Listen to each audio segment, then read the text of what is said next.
Далядутка Макар, вучань 4 Б класа Сасонаўскай сярэдняй школы Лепельскага района. Мікола Чарняўскі. Клятва Марата Казея. Як напал на нас вораг знянацку, ад крыві пабарвеў далягляд. За радзіму, за маці, за бацьку можна помсціць, пакляўся Марат. Я адпомшчу, пачулі бярозкі, я адпомшчу, пачулі бары. І панеслі ад вёскі да вёскі гэту клятву Марата сябры. Але бяда ўсё ж сустрэла Марата.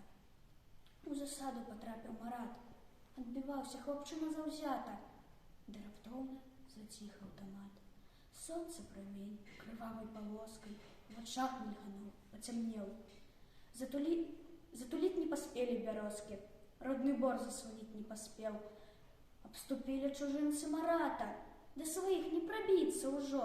Не, хоць патронаў няма, ёсць граната. Падыходзьце, бярыце мяне. І ўзняўся на карнікаў, рушыў. Гневам помсты, граната ў руках. Не, ён клятвы сваёй не парушыў і застаўся жывым у вяках.